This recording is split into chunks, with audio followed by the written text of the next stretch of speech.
दोस्तों नमस्कार, मेरे इस YouTube चैनल पे आपका हार्दिक स्वागत है। यदि आप चैनल पे पहली बार आए हैं तो चैनल को सब्सक्राइब करें, वीडियो को लाइक करें और कमेंट करें।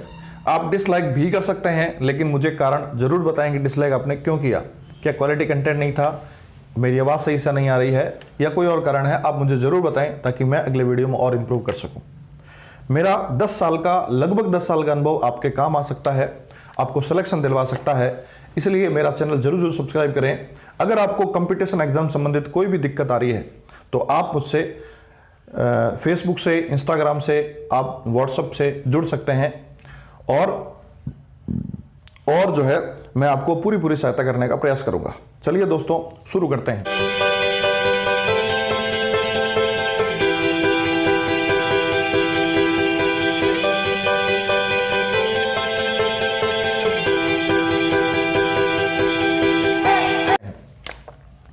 आज हम लोग नया टॉपिक शुरू करेंगे और बच्चों टॉपिक का नाम है वाद्य यंत्र। ध्यान रखना, राजस्थान के सबसे टफ टॉपिकों में से आता है ये वाला। सबसे टफ टॉपिक है वाद्य यंत्र, इंस्ट्रूमेंट्स इसको बोलते हैं। बच्चों ये जो वाद्य यंत्र टॉपिक है, इस वाद्य यंत्र टॉपिक 4 प्रकार के होते हैं। कितने प्रकार के बताओ? 4 प्रकार के होते हैं। वाद्य यंत्र 4 प्रकार के होते हैं। उनमें सबसे पहला जो वाद्य यंत्र होता है वो होता है बच्चों तत्वाद्य यंत्र। वाद्य यंत्र 4 प्रकार के होते हैं, उनमें सबसे पहला वाद्य यंत्र कौन सा बताओ? वाद्य यंत्र। वाद्य यंत्र में दूसरा जो वाद्य यंत्र है उसका बच्चों नाम होता है सुशिर वाद्य यंत्र। सुशिर वाद्य यंत्र होता है। तीसरा जो वाद्य यंत्र है वो बच्चों है ताल, या इसी को बच्चों बोलते हैं अवनद वाद्य यंत्र। अवनद वाद्य यंत्र होता है। तत्वाद्य यंत्र, सुशिर वाद्य यंत्र और ताल या अवनद वाद्य यंत्र होता ना। किसी किसी घर में नाम होता है रामुडो, बारह मिथुन, है ना। उसी तरह से ताल वाद्य यंत्र जो होता है उसी को हम लोग कहते हैं अवनद वाद्य यंत्र। और एक होता है बच्चों कौन सा बताओ भाई? घन वाद्य यंत्र होता है। तो ये 4 प्रकार के वाद्य यंत्र होते हैं। ठीक बात है यहां तक भाई? अब बच्चों देखना, तत्वाद्य यंत्र कौन से वाद्य यंत्र होते हैं? तत्वाद्य यंत्र वे वाद्य यंत्र होते हैं जिनमें स्वरों की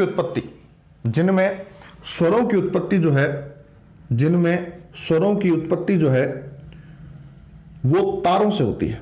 वे वाद्य यंत्र जिनमें स्वरों की उत्पत्ति किससे होती है बताओ? तारों से।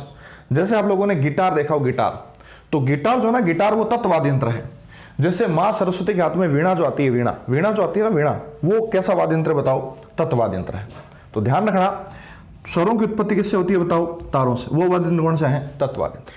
समझ आ गया भाई आपको? आगे बात करते हैं सुशिर वाद्य यंत्र। ये कौन से होते हैं? तो सुशिर वाद्य यंत्र वे वाद्य यंत्र हैं, सुशिर वाद्य यंत्र वे वाद्य यंत्र हैं जो फूंक मारने से, ध्यान रखना, इनकी जो उत्पत्ति है, स्वरों की उत्पत्ति, वो फूंक मारने से होती है। वे वाद्य यंत्र जिनमें स्वरों की उत्पत्ति फूंक मारने से होती है, वो वाद्य यंत्र कौन से बताओ भाई? वो वाद्य यंत्र आपके हैं सुशिर वाले वाद्य यंत्र। बोलो क्लियर है क्या मेरी बात में यहां तक भाई? ताल या अवनद कौन से हैं? वो वाद्य यंत्र जो बने होते हैं चमड़े के। जैसे, अच्छा, सुशिर का कोई एग्जांपल बता। बांसुरी फूंक मारते ना तो आवाज आती है, ठीक है।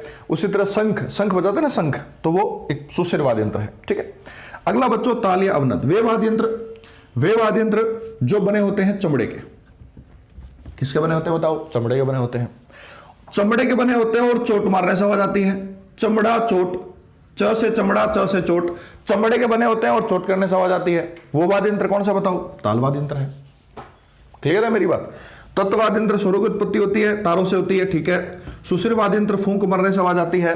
ताल चमड़े से बने होते हैं और चोट मारने से आवाज आती है। जैसे ढोलक, जैसे तबला। समझ रहे हो मेरी बात आप? जैसे डफली, डफ, ये सब चीजें इसमें आएगी, ठीक है। अगला आएगा घन। वे वाद्य यंत्र जो बने होते हैं धातु के, धातु से निर्मित होते हैं और धातु से बने होते हैं, और इनको धातु से बने होते हैं, और इन पर बच्चों ध्यान रखना, चोट करने से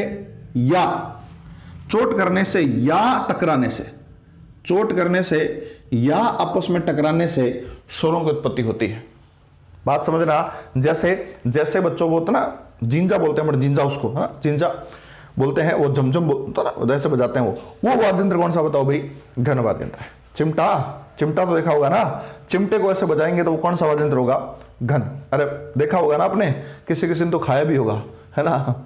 चलो कोई नहीं, तो ध्यान रखना मैं बात कर रहा हूं वाद्य यंत्रों की, कितने प्रकार के, 4। सबसे पहले कौन सा, तत्, दूसरा कौन सा, सुसित, तीसरा कौन सा, ताल, चौथा कौन सा, घन वाद्य यंत्र। बोलो क्लियर है क्या। अब बच्चों ये जो तत्वाद्य यंत्र है इनमें जो स्वरों की उत्पत्ति है वो किससे होती है बताओ, तारों से होती है। सुशिर वाद्य यंत्र स्वरों की उत्पत्ति किससे, फूंक मारने से।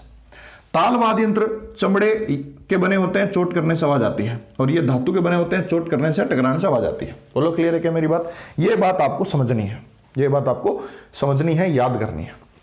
अब जो टॉपिक है इस टॉपिक में सवाल कैसे आता है, आगे बढ़ने से पहले यदि आप नए हैं चैनल पे, यदि आप पहली बार इस वीडियो को देख रहे हैं तो प्लीज चैनल को सब्सक्राइब करें, वीडियो को लाइक करें, कमेंट करें और डिसलाइक भी कर सकते हैं। लेकिन डिसलाइक करने से पहले आप बताएं कि डिसलाइक क्यों कर रहे हैं। आप कमेंट लिख के बताएं और डिसलाइक कर सकते हैं, कोई दिक्कत नहीं है, लेकिन आपका रेस्पॉन्स कुछ ना कुछ आना चाहिए।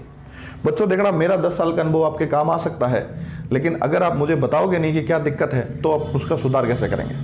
ठीक है, हमारा उद्देश्य एक ही है कि आपका सिलेक्शन हो, और जब भी आपका सिलेक्शन हो तो आप कमेंट के माध्यम से या मुझसे संपर्क करके बता सकते हैं कि सर मैंने थोड़ी सी आपकी हेल्प ली थी, आपका वीडियो देखा था, जैसा भी है, और सर उसकी वजह से सिलेक्शन हो गया। इतनी बात कह दोगे तो मेरे लिए बहुत बड़ा वो गिफ्ट होगा, और मुझे रिटर्न में आपसे कुछ नहीं चाहिए। ठीक है भाई, चलते हैं। अब बच्चों इनमें सवाल कौन सा आता है वाद्य यंत्र में। वाद्य यंत्र में सवाल ऐसा आता है बच्चों कि आपको एक नाम दे देते हैं। 90% सवाल आता है कि आपको एक नाम दे दिया जाता है। पूछ लेंगे कि बताओ अलगोजा, नाम देंगे अलगोजा। अरे ये सब नाम नहीं देंगे, सिंपल सिंपल जो आपको पता है। अलगोजा दे देंगे, बाक्या दे देंगे, मोरचंग दे देंगे, इस तरह से खंजरी दे देंगे, इस तरह से नाम देंगे आपको। तो आपको याद रखना है, आपको ये ध्यान रखना है कि ये कौन सा वाद्य यंत्र है। बस आपको वाद्य यंत्र का प्रकार ध्यान रखना है। हालांकि डिटेल भी पूछी जा सकती है, लेकिन बच्चों मोस्ट ऑफ द केसेस में क्या करना है, मोस्ट ऑफ द केसेस में आपको पता होना चाहिए कि जो फलाना वाद्य यंत्र है वो इस तरह का है। ये सुशिर है कि तत् है कि ताल है कि घन है कि क्या है। बोलो क्लियर है क्या यहां तक मेरी बात। तो ये चीज आपको एकदम समझनी है। ठीक है, चले आगे भाई, आगे चलते हैं देखना।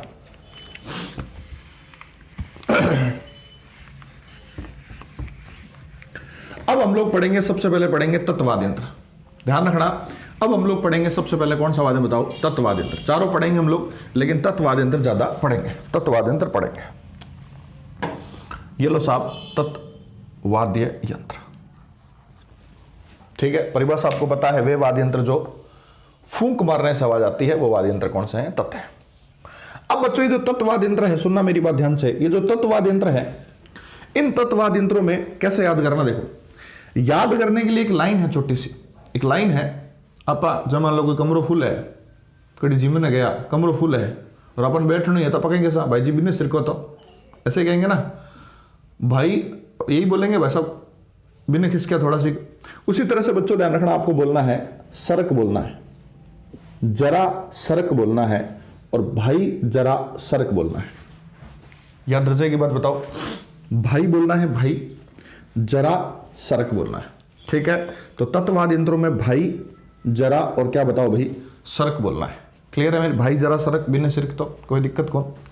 अब देखो जो सरक है नहीं, इस सरक में कहीं है कि स 2 बार है, स स र र क है, वो ध्यान रखें। सरक में कितना स है, 2 स है, 2 र है, क है।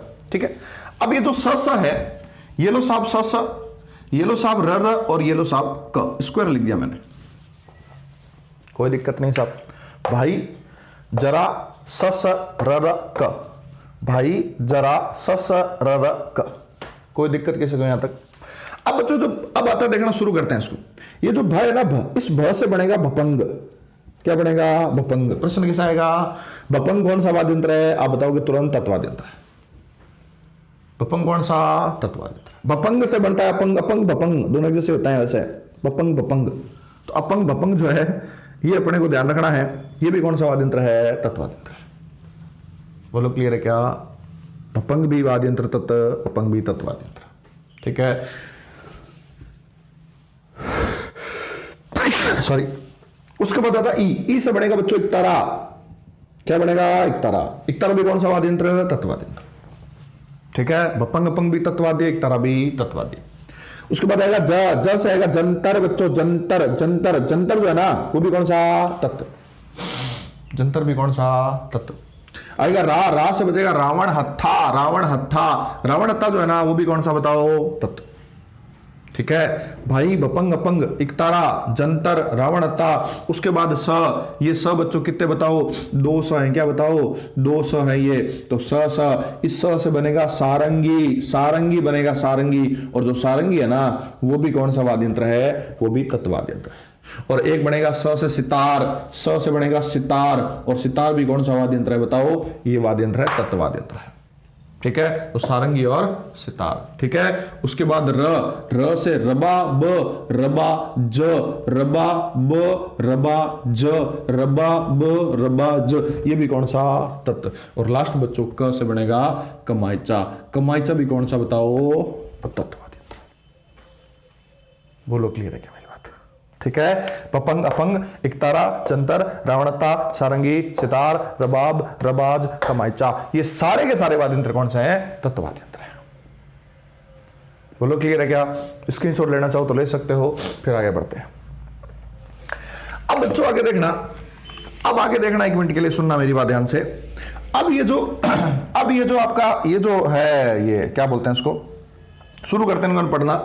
ये जो बच्चों रावणता, रावणता के बारे में आपको ध्यान रखना है। रावणता जो है वो प्राचीनतम वाद्य यंत्र है।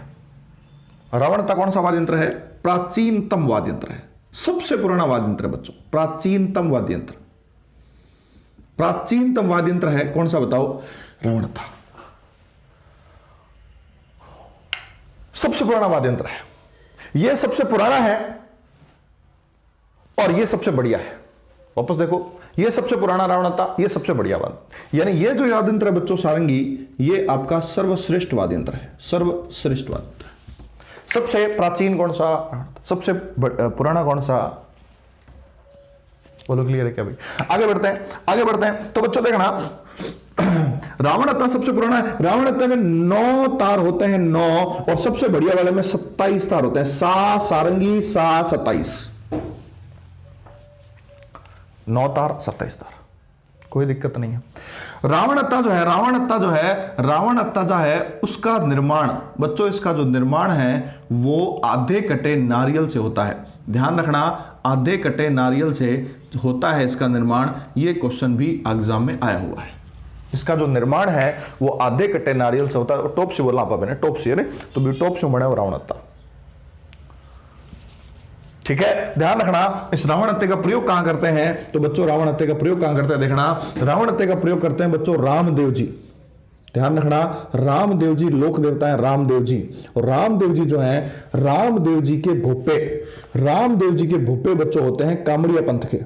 रामदेव जी के भोपे कौन से पंथ के होते हैं बताओ, कामड़िया पंथ के। और कामड़िया पंथ के भोपे रामदेव जी की फड़ का वाचन करते समय, रामदेव जी के कामड़िया पंथ के बोपे उनकी फड़ का वाचन करते समय इस वाद्य यंत्र का प्रयोग करते हैं। किसका बताओ, रावणता का। बोलो क्लियर है क्या। इसी तरह पाबू जी के भोपे होते हैं बच्चों नायक जाति के। पाबू जी के भोपे किस जाति के, नायक जाति के भोपे। और नायक जाति के जो भोपे हैं वो जो है पाबू जी की फड़ का वाचन करते समय भी इस वाद्य यंत्र का प्रयोग करते हैं। तो एक तो हो गया रामदेव जी की फड़ का वाचन करते समय, एक हो गया पाबू जी की फड़ का वाचन करते समय। ये दोनों के दोनों जो है ये अपने को याद करना है। क्या बताओ भाई, रावण हत्या का प्रयोग करना है। बोलो क्लियर है क्या मेरी बात भाई। अब ये जो रावण हत्या है, इसका इन दोनों के अलावा एक बच्चों आती है कान गुजरी जाति। कान गुजरी जाति के लोग, कान गुजरी जाति के जो लोग हैं वो भी बच्चों इसका प्रयोग करते हैं। तो ध्यान रखना, रामदेव जी, पाबू जी और पाबू जी के भोपे और कान गुजरी जाति के लोग, ये तीनों के तीनों किसका प्रयोग करते हैं बताओ भाई, रावण हत्या का प्रयोग करते हैं। आप कॉपी पेन लेके बैठो, उसको साथ में नोट करते रहो। एक बार समझ लो, फिर वीडियो को दोबारा देखो, उसको नोट करना है। और आपसे एक रिक्वेस्ट है कि अगर वीडियो के बीच में ऐड आता है तो ऐड को पूरा देखें, ऐड को पूरा देखें, ठीक है। और नोट करें, और इसको यहीं YouTube पे देखें। चलो भाई आगे बढ़ते हैं। तो रावणता, मैंने बताया आपको, रामदेव जी कमड़े पंथ फड़ का वाचन, बाबू जी के भोपे नायक जाति के फड़ का वाचन करते समय तैव कान गुजरत लो, इसका प्रयोग करते हैं। अगर आपको नहीं पता है फड़ क्या होती है तो कमेंट सेक्शन में लिख के बताओ कि मुझे नहीं पता है, और अगर पता है तो आप कमेंट्स में उत्तर दो कि फड़ होती क्या है। मेरा उत्तर है आपसे, प्रश्न है आपसे, फड़ क्या होती है, फड़ क्या होती है, इसके बारे में कभी और चर्चा करेंगे। हस्तकला पढ़ेंगे तो आएगा फड़, फड़ के बारे में वहां डिस्कस करेंगे। ठीक बात है भाई। आगे बढ़ते बच्चों देखना, आगे बढ़ते बच्चों देखना। ये हो गया जंतर, हो गया ये हो गया आपका रावणत्ता, हो गया ये सारंगी। अब बच्चों जो सारंगी है, सारंगी जो है ये सर्वश्रेष्ठ वाद्य यंत्र है, और इसमें कितने तार होते हैं बताओ? 27 तार होते हैं। ठीक है। इस सारंगी का जो प्रयोग है वो कौन करता है? वो करते हैं बच्चों मारवाड़ के जोगी। ध्यान रखना, मारवाड़ के जोगियों द्वारा, मारवाड़ के जोगियों द्वारा जो है इस सारंगी का प्रयोग किया जाता है। ठीक है भाई, ध्यान रखना, मारवाड़ के जोगियों द्वारा इसका प्रयोग किया जाता है। क्लियर है क्या भाई? अब देखो, रावण हत्या प्राचीनतम है, 9 तार होते हैं, निर्माण आधे घंटे नारियल से होता है। उसके अलावा बाबू जी रामदेव जी की फड़ का वाचन करते समय करते हैं, और कान गुज जाति के लोग करते हैं। इतने सारे इसके काम है साहब रावण हत्या के। तब इतने सारे काम है तो बताओ ये रावण हत्या बहुत बिजी होगा कि नहीं होगा? बिल्कुल होगा। अब मान लो रावणत्ता साहब ने कह दिया, रावणत्ता साहब से मैं पूछता हूं कि भाई साहब एक बात बताओ, आप इतने काम की चीज हो, अगर आप नहीं मिलो तो आपके स्थान पे कुछ और हो सकता है क्या? कोई और इंस्ट्रूमेंट काम ले सकते हैं क्या? कोई और वाद्य यंत्र काम ले सकते हैं क्या? तो रावणत्ता कहता है नहीं नहीं मैं काम आ जाऊंगा। हमने कहा नहीं नहीं फिर भी बता दो। तो रावणत्ता कहता है बिल्कुल ले सकते हो, आप कमाईचा ले सकते हो, कमाईचा मेरे स्थान ले सकते हो। तो ध्यान रखना, कमाईचा में क्या लिखना है? रावणत्ता जैसा वाद्य यंत्र है, बस। ठीक है। अगर बच्चों ध्यान रखना, हमने पूछा आप कमाईचा भी नहीं मिले तो, कमाईचा भी नहीं मिले तो ये रावणत्ता साहब कहते हैं कि काम करो, गुजरी नाम का वाद्य यंत्र आता है, गुजरी, वो ले सकते हो। गुजरी नाम का वाद्य यंत्र आप ले सकते हो। रावणत्ते, कमाईचा ले सकते हो, और क्या ले सकते हो? गुजरी नाम का वाद्य यंत्र ले सकते हो। ध्यान रखना, अगर ये भी नहीं मिले तो बोले घर जाओ, कोई जरूरी को नहीं अपन लगाना, लुखा होगा जमाई, अरे ये मिले तो ये ले लेना, ये नहीं मिले तो ये लेना, फिर भी नहीं मिले तो आपको क्या लेना है? तो फिर आप उसको रबाज भी ले सकते हो, रबाज, रबाज ले सकते हो। यानी रावणत्ता जिसोर जिसो कमाईचा, जिसोर जिसो गुजरी, जिसोर जिसो रबाज। रावणत्ता के जैसा कमाईचा, उसके जैसा गुजरी, उसके जैसा रबाज। हालांकि थोड़ा डिफरेंस होता है, लेकिन आप इतना याद कर लोगे तो भी बहुत है। बोलो क्लियर है क्या मेरी बात यहां तक भाई? तो ये चारों एक जैसे होते हैं बच्चों, ये चारों एक जैसे होते हैं, चारों एक जैसे होते हैं। ठीक है। तो ये चीज आपको ध्यान रखनी है, रावणत्ता, कमाईचा, गुजरी, रबाज। ठीक है। आगे बढ़ते हैं बच्चों, देखना आगे बढ़ते हैं। अब क्या बचा अपने? 2 पढ़ लिए, एक तो सारंगी पढ़ लिया, रावणत्ता पढ़ लिया। अब बचा जंतर, जंतर बचा। अब ये जो जंतर है, मेरी बात को ध्यान से सुनना, अब ये जो जंतर है इसके बारे में देखना भी क्या जरूरी। जैसे बच्चों मान लो आपके पास 4G फोन है, 4G फोन है तभी तो वीडियो देख रहे हो आप ये लोग। अब ये जो 4G, ऐसा तो नहीं 4G फोन शुरू में आ गया, नहीं, 4G फोन से पहले 3G फोन आया था, फिर 2G फोन आया, वो बीच में वो सांप वाला 1100 फोन आया, 6600 फोन आया, उसके बाद 4G फोन आया ना। मतलब इस 4G फोन जो है उसका इवोल्यूशन धीरे धीरे हुआ। उसी तरह बच्चों ध्यान रखना, उसी तरह वीणा जो है ना, वीणा का धीरे धीरे जो है विकास हुआ था। उसका वीणा का प्रारंभिक रूप, यानी वीणा बाद में बनी, उससे पहले जो रूप बना था, प्रारंभिक रूप, इनिशियल फॉर्म जो है वो जंतर है।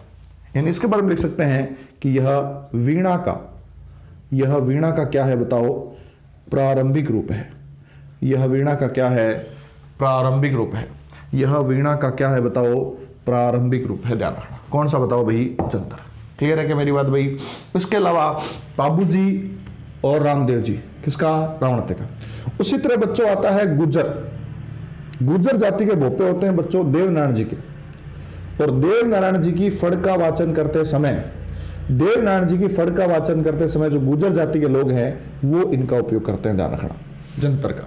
तो जंतर के बारे में 2 बात ध्यान रखनी है, एक तो वीणा का कौन सा रूप है? प्रारंभिक रूप है, और दूसरा बच्चों ध्यान रखना है, दूसरा आपको ये याद रखना है कि गुर्जर समाज के लोग देवनारायण जी की पूजा करते समय इसका उपयोग करते हैं। बोलो क्लियर है क्या मेरी बात भाई? ठीक है। तो ये चीज आपको ध्यान में रखनी है जंतर के बारे में, जंतर के बारे में। आगे बढ़ते बच्चों, देखना आगे बढ़ते हैं। अगला सवाल आता है बच्चों एक तारा का। तो बच्चों ध्यान रखना, इसका जो संबंध है एक तारा का, वो संबंध है नारद मुनि से। नारद मुनि इसको बजाते हैं, नारद मुनि इसको बजाते हैं। अब देखा होगा नारायण नारायण, तो जो एक हाथ में होती है खड़ताल, एक हाथ में होता है एकतारा। अब आरएस के एग्जाम में सवाल आया था कि एकतारा में कितने तार होते हैं, तो ध्यान रखना एकतारा में बच्चों एक तार होता है और दो तार होता है, ध्यान रखना। लेकिन अगर ये दोनों भी आ जाएं तो सबसे पहले आपको क्या करना है, दो तार करना है। एकतारा जो है वो ध्यान रखना नारद मुनि, और ध्यान रखना इसमें दो तार होते हैं, एक तार होता है। बोलो क्लियर है क्या मेरी बात भाई? ठीक है, बपंग पपंग ऐसे याद करना है आपको। जंतर मैंने बता दिया आपको, सितार नहीं बताया भाई। अब देखो सितार के बारे में देखना बच्चों, ये जो सितार है उसके बारे में देखना। ये जो सितार है, इस सितार के बारे में बच्चों चर्चा करते हैं कि देखना क्या चीज है ये सितार। ध्यान रखना, एक तो बच्चों आपको पता है वीणा, वीणा कौन सा वाद्य यंत्र है बताओ? अरे तत्ववाद्य यंत्र है, ये सारे तत्व है, वीणा तत्ववाद्य यंत्र है।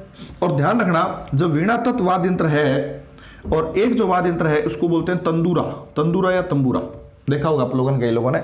ये भी बच्चों तत्ववाद्य यंत्र है, ये भी तत्ववाद्य यंत्र है, ये भी तत्ववाद्य यंत्र है। इन दोनों को मिला करके, ध्यान रखना, वीणा और तंदूरे को मिला करके जो वाद्य यंत्र बनता है उस वाद्य यंत्र क्या बोलते हैं बताओ? सितार बोलते हैं। अपन कचौड़ी और पकौड़ी मिलार खावा, तो वो जो मिलाने प्रक्रिया है, बात जाना, तंदूरा और वीणा इन दोनों को मिला करके क्या करते हैं?